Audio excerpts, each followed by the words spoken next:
industry, in your line of work right now, in your life right now, let me ask you, are you happy? It's hard to fully say happy. I think naman joy ups and downs sa life. So, but it's important to at least have a clear direction where you're going. Not necessarily happiness, from maybe meaningful ba? Is your life meaningful? That's something I ask. But of course, there are so many uncertainties. Sometimes relationships don't go well. So, na friction, na tension. Ay, relationship. Yeah. Lisod jud na siya. It's hard because dealing with another person, understanding them fully, empathizing fully, dealing with a different set of quirks, lahig style. So, na jud na, magbangga jud na. So, I think that's really challenging. Then business, of course, it's high pressure. So, grabe ang...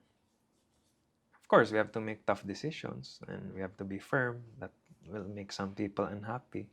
So, najoy challenges, bisan asa. Everywhere we go, dealing with people, different personalities. Sir, we are all in borrowed times. We're living in borrowed times. Atong life na to, this is just alone. Na ni siya ining maabot a certain age for a certain time na kubrahon na ni balik atong kinabuhi. We do not own this one. So I do believe that do anything that makes you happy. Don't do anything that won't make you happy. Okay, there are lots of people that they do things nga dili makahappy nila, but they have to do it. Yeah. No? They were forced in life to do it. So it's so sad. I think it's hard to find that balance because sometimes you do have to do the things you don't like. Kay we have to apply practicality sa life. So na aspect you apply passion, pero nasa practical aspect. Kay ang realities of life mo kick in. So you have to cope also. So I think it's finding that balance. Partly siguro yun, where I am right now, in my industry, I would say that I'm already successful in what I'm doing. Like in your instance, na nakas insurance, then you happen to be good at it and you like it or love it. So, that's an ideal situation. So, my mission right now is to inspire other people. That is why I have already 120 leaders and planners under me. That is why I talked to you earlier about leadership by example. Because I've already earned that income. I've already earned those incentives. I've already earned the good life of the insurance industry. But I cannot give them what I earn, the other people under me. I have to show them also and lead the way and guide them through and inspire them to do the same thing. But sad to say, other people want something of their comfort zone, like 8 to 5 na job na nagi-pay gyud nga 15-30. Here in this industry, insurance, wa kay halin gutmon ka. Pwede ka way halin, pwede you can actually be of no sale for 2 months and then you have no income for 2 months. So it's a scary industry to be in.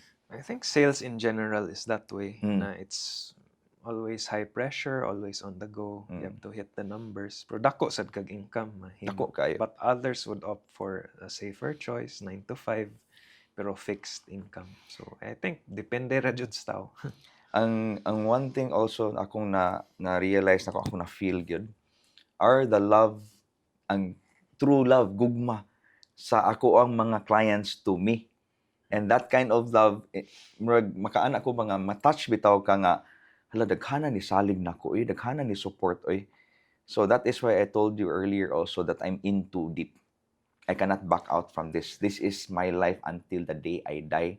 And right now, I'm already preparing, even at an early age, at an early time, for my succession. My eldest daughter is already coded as a financial advisor under FWD. She already is an MDRT, but she's still studying right now. How many kids do you I have 3 children. So, 1 daughter? No, 2 daughters and 1 son. So, my eldest is 22. My second is 20. She's the autistic. I have a special child. Di na naman siya child, 20 naman siya. And we have to deal with that also. That is part of the challenges in life that, I would say that God only gives special children to special people. aperting special lagi mag-away mi mag-ana mag-tantrums na. So my youngest is my son, 14. He goes to Ateneo. I'm so thankful nga he chose Ateneo. He used to go to a different school before. Then when he became grade 6, he said that, "Pa, I want to transfer to Ateneo." Walay question. Oh, really? Okay, pak. I was the one who processed everything. The transfer. Next thing you know, adto na siya, enrolled na siya. And I'm so thankful that in his heart, that lahi kang bata karon, sir. They're wired differently from our times, the children right now, because probably exposure of the gadgets and social media and tablets, tablets. iPads. Yes. So lahi gid sila gid. Na.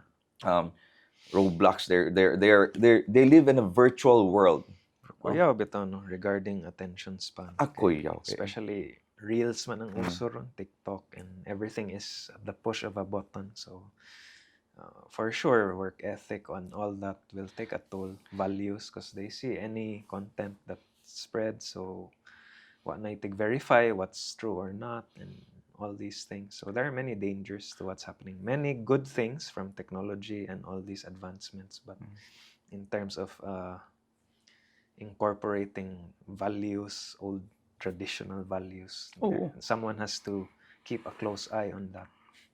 Back in the days, I could still remember na nabunalan magig ko sa akong parents yun. Discipline. Nakaluhod ko asin. Karon, pwede na ka mo 163 anak kung buhaton na nimo. Reklamo ang bata nga child abuse. Kailangan man, we have to instill some force, because if we're too soft, sobraan ka soft, dili mo toughen up, dili mahisog ba kay naanad ba kanang homework ratanan. We live in a different time, like a cupcake type generation. Snowflake, cupcake, whatever.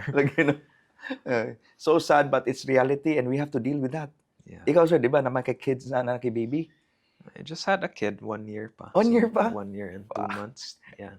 Enjoy that journey. Yeah, lingaw man, but he's growing fast. Dali kay ni bugat. One thing also nga I thankful po ko or kanang something po nga na-realize ako ba. Kanang kay one kid, di ba? Sundi dayon para mahuman na ba? Sundi gid kay pariharang hagua.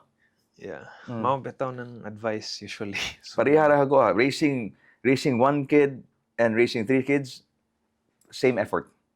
Same effort. Yeah, you don't want to be the person or the father na when your kid is already 12 years old or 15 years old, then that's the time mo decide ka mosunod ka. Mobalik ka sa uno. Para na ako human na, get it over with. And you'll be thankful. That's the usual advice I get from earlier kanang mas nakauna ba. Kay luoy pug kay share usa. I mean, take for example me. Thankful kay ko nga tulong mi maigsuon. Ikaw, thankful ka nga na kay brother. At least na usa. Can you imagine if alone? If I'm alone, ikaw piskot ani nga kinsa may akong left and right na ako. So kana importante na siya. See, but that would depend if tagaan pas kuan. Nay tagaan lagi ka. Ay kabala ka na. Mupalo ra na siya na siya. Yeah. So kana imong wife nimo working with you in that family business? No, she's full stay at home. Balay ra jud siya, balay. Na may ko ilhan families na di good involve ang wife sa family business. Personally, I prefer it that way. Yes. But again, it boils down to your unique dynamics, the personalities involved. So it varies. Maybe if my wife had a different or lain to na babay, I imagine some would suit well if ipaapil, but usahay di sad bagay. It really varies. When we started this podcast ba, wala gyud tagasabot kano sa tamo end. Yeah, actually that's part of my structure. I mean, there's no structure. The platform is really like this because I want my guests to feel at ease ba. Wala gadali, no agenda. Wala gyud gadali. Ako lang is I don't want also people to get bored also watching us nga 1 hour or 2. So dapat siguro nga mo hatag time limit. Anyway, we tackled so much topic naman karon. Wala ko kay ba kung sa akong nasulti. That's why I wanted to review this one. I'm so excited to see it Yeah. in Usually, Guana.